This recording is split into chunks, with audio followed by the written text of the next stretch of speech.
दोस्तों नमस्कार, मैं रामकृष्ण गर्ग और आपके अपने YouTube चैनल आरके स्टडी अड्डा में आप सभी लोगों का स्वागत है। दोस्तों, क्या आप शिक्षक पात्रता परीक्षा की तैयारी कर रहे हैं? क्या आपके बाल विकास में कम अंक आते हैं? क्या आपको बाल विकास पढ़ने में मन नहीं लगता है या आपको बाल विकास का डर लगता है? तो आप इस वीडियो में अंत तक बने रहें। निश्चित ही आप बहुत ही सही स्थान पर आए हैं। आज के बाद आपको ना तो बाल मनोविज्ञान का डर लगेगा, ना ही आपके बाल मनोविज्ञान में कम अंक आएंगे। तो आप लोग वीडियो के अंत तक बने रहिए। यदि आपने हमारे चैनल को सब्सक्राइब नहीं किया है तो चैनल को सब्सक्राइब करके बेल आइकन को प्रेस कर लीजिए। चलिए वीडियो को शुरू करते हैं। तो दोस्तों, अक्सर देखा गया है कि बाल मनोविज्ञान के क्षेत्र में आजकल जो भी प्रश्न आ रहे हैं वो ज्यादातर वृद्धि एवं विकास से आते हैं। तो वृद्धि से प्रश्न आते हैं, विकास से प्रश्न आते हैं, वृद्धि एवं विकास में अंतर से प्रश्न आते हैं एवं वृद्धि एवं विकास के विभिन्न सिद्धांतों से प्रश्न आते हैं। विकास के अंदर देखा जाए तो शारीरिक विकास से, संवेगात्मक विकास से, मानसिक विकास से ज्यादा प्रश्न देखे गए। इसके अलावा हमारी जो विभिन्न अवस्थाएं जैसे गर्भावस्था, गर्भावस्था के बाद हमारी शैशवावस्था, शैशवावस्था, बाल्यावस्था एवं किशोरावस्था से भी प्रश्न आते हैं। किशोरावस्था में शारीरिक विकास, किशोरावस्था में मानसिक विकास, किशोरावस्था में संवेगात्मक विकास, भाषाई विकास, इसी तरह से बाल्यावस्था में, इसी तरह से शैशवावस्था में, सभी में इन सभी विकासों से कितनी हड्डी होती है, कितनी लंबाई होती है, अस्थियों की संख्या कितनी होती है। तो इस तरह से प्रश्न अक्सर देखे जाते हैं। तो इन पर आप लोगों को तैयारी करना है। इसके बाद जो प्रश्न आते हैं वह आते हैं अधिगम से। तो अधिगम के सिद्धांत, पहले ज्यादातर देखा गया कि अधिगम क्या है, इस तरह के प्रश्न आते थे, लेकिन आज अधिगम के सिद्धांत, अधिगम का स्थानांतरण, अधिगम को प्रभावित करने वाले कारक एवं अधिगम के वक्रों से ज्यादा प्रश्न पूछे जा रहे हैं। तो आप लोग इसको भी तैयार कर सकते हैं। मैं बताऊंगा किस तरह से तैयार करना है, बस आप वीडियो के लास्ट तक बने रहिए। पहले हम समझ लें कि आखिर प्रश्न कहाँ से आते हैं और किस तरह से प्रश्न आते हैं।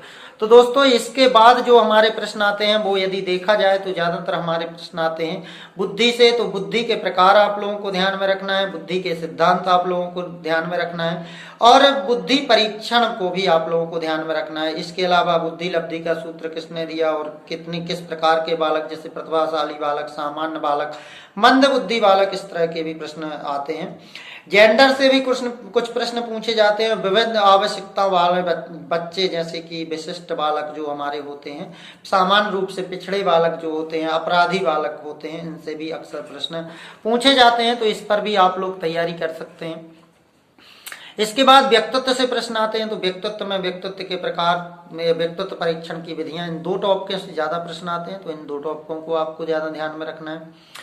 इसके अलावा शिक्षा के विकास में जैसे मैग्ना कार्टा हो गया हमारा, वुड डिस्पेच का मैग्ना कार्टा, लॉर्ड मैकाले से भी हमको अक्सर प्रश्न पूछे जाते हैं।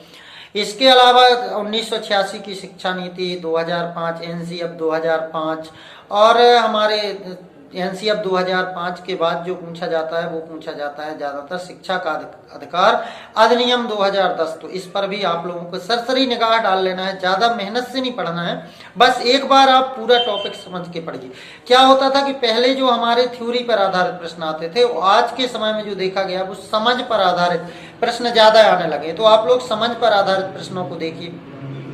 इसके बाद आप लोगों को करना क्या है दोस्तों कि इसके बाद जब आप समझ पर आधारित कुछ प्रश्न देख लें, फिर इसके बाद आपको पेडागोजी देखना, क्योंकि आप देख रहे हैं कि आज कहने को तो 30 अंक की शिक्षा शास्त्र आती है और बाल मनोविज्ञान, लेकिन यदि देखा जाए तो हर विषय के अंदर 15-15 अंक के और उसमें पार्ट रख दिए गए हैं।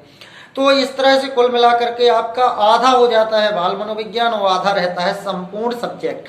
तो आप लोगों को इस प्रकार से तैयारी करना है, जैसे कोई भी विषय है तो उस विषय का महत्व, उस विषय का साहित्य में स्थान, अन्य विषयों से उसका संबंध, उस विषय को पढ़ने की शिक्षण विधि है। जैसे पहले के समय में हमारी आगमन विधि और निगमन विधि ज्यादा आती थी, व्याख्यान विधि भी कभी कभी पूछ ली जाती, लेकिन आज के समय विश्लेषण विधि, संश्लेषण विधि, खेल विधि पर आधारित विधियां एवं प्रोजेक्ट विधि से ज्यादा प्रश्न आने लगे। तो आप लोग इस पर ध्यान रखिए, कौन सी विधि वैज्ञानिक तर्क पर आधारित है, कौन सी विधि में किस प्रकार का शिक्षण सूत्र प्रयोग में किया गया। हर विषय के अलग अलग शिक्षण सूत्र होते हैं। वैसे एक जो शिक्षा शास्त्र के कॉमन सूत्र हैं वही हर विषय के अंदर काम आते हैं। तो आप लोग शिक्षण शास्त्र के ही जो शिक्षण सूत्र हैं उन पर थोड़ा थोड़ा ध्यान दे लीजिएगा।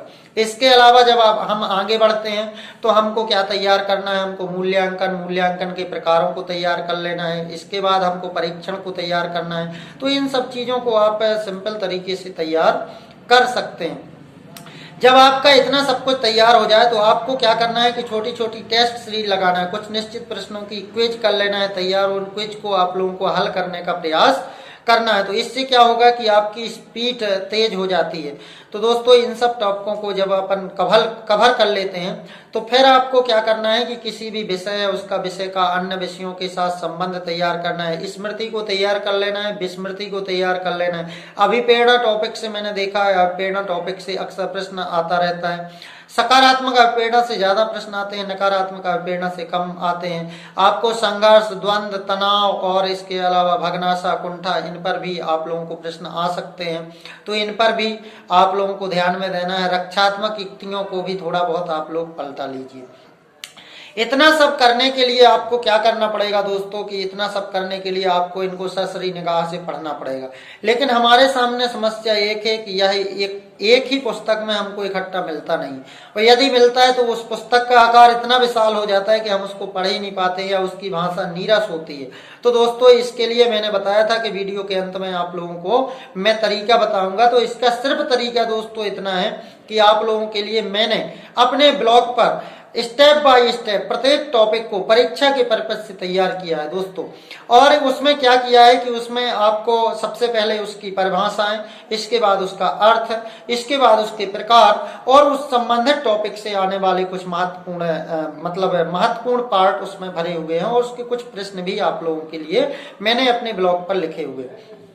तो आप लोग हमारे ब्लॉग पर निःशुल्क रूप से आप तैयारी कर सकते हैं। खास बात यही इसमें ध्यान रखा गया है कि इसमें किसी भी प्रकार का चार्ज नहीं रखा गया है। आपको जो कुछ भी उस हमारे ब्लॉग पर पढ़ने को मिलेगा उसका आपको कोई भी चार्ज नहीं देना पड़ेगा। साथ ही इसमें आप लोगों के लिए परीक्षा के हिसाब से और इस तरह से उसको बनाया गया है ताकि आपके अंक जो है अधिक से अधिक आ सके, एवं उसकी जो भाषा रखी गई है वो बिल्कुल सरल रखी गई है ताकि आप लोगों को पढ़ने में उसमें सरलता हो सके। इसके अलावा उसमें जो खास बात का यह भी ध्यान रखा गया है कि फालतू की चीजें कुछ भी उसमें नहीं है। स्टेप बाय स्टेप आपको अब कौन सा टॉपिक पढ़ना है तो वह टॉपिक आपके लिए रखा गया है। तो दोस्तों आप लोग हमारे ब्लॉग पर जाने के लिए डिस्क्रिप्शन में आपको लिंक मिल जाएगी, वहां से आप हमारे ब्लॉग में जा सकते हैं। उस पर दोस्तों बाल मनोविज्ञान के अलावा भी संबंधित विषयों के अंतर्गत जो पेडागॉजी पूछी जाती है, जैसे पर्यावरण में पेडागॉजी पूछी जाती है, उसको भी उसमें बहुत अच्छे ढंग से समझाया गया है। तो दोस्तों इसके लिए आप लोगों को क्या करना होगा तो या तो आप डिस्क्रिप्शन से जा सकते हैं या आप किसी भी क्रोम ब्राउजर पर या किसी भी ब्राउजर पर आप मेरा नाम टाइप कीजिए, उसमें आप लोग रामकृष्ण गर्ग टाइप करके उसको आप लोग सर्च कर दीजिए। सर्च करने के बाद जो सबसे फर्स्ट नंबर पर जो भी साइट आएगी उसमें आप लोगों को आप क्लिक करेंगे। जब उस पर जो ब्लू रेफरल आएगी उस पर आप लोग क्लिक कर देंगे तो उस पर जब आप लोग क्लिक करेंगे तो आप लोग हमारे ब्लॉग पर पहुंच जाएंगे। तो वहां से आप लोग पूरी तैयारी कर सकते हैं।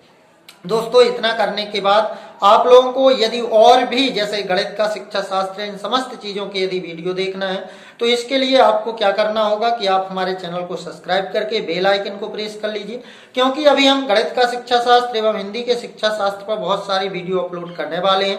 इसके अलावा बाल मनोविज्ञान पर बहुत सी कम से कम 90 से 95 वीडियो भरी हुई है, तो आप लोग उनको भी प्लेलिस्ट में जाकर के देख सकते हैं। साथ ही हमारे चैनल को यदि आप सब्सक्राइब कर लेंगे तो आगे फ्यूचर में जो भी वीडियो आएंगी, क्योंकि अभी बहुत सी वीडियो आने वाली हैं, तो उनकी भी इंफॉर्मेशन आप लोगों को मिलती रहेगी। तो आप लोग हमारे चैनल को सब्सक्राइब करके बेल आइकन को प्रेस कर लीजिए। और यदि किसी भी प्रकार की कोई समस्या है तो आप हमें कमेंट भी कर सकते हैं। दोस्तों हमारे ब्लॉग में भी इस बात का ध्यान रखा गया है कि ब्लॉग में ब्लॉग के अलावा उस पर भी एक एक वीडियो पोस्ट की गई है। यदि आपको ब्लॉग में पढ़ने से समझ में नहीं आता है तो आप वहां पर भी हमारी वीडियो को देख सकते हैं, जिससे आपको समझ में आ जाएगा। साथ ही वहां पर आपको हमारे टेलीग्राम चैनल की लिंक भी दी गई है। तो यदि आपको वीडियो देखने के बाद भी यदि समझ में नहीं आता है तो टेलीग्राम पर आप डायरेक्ट हमसे संपर्क कर सकते हैं। हमसे संपर्क करके आप किसी भी समस्या का समाधान कर सकते हैं। दोस्तों किसी भी प्रकार की समस्या के लिए हमारे इस वीडियो के कमेंट बॉक्स में भी आप लोग कमेंट कर सकते हैं। तो चलिए मिलते हैं अगले वीडियो में, तब तक के लिए जय हिंद, वंदे मातरम।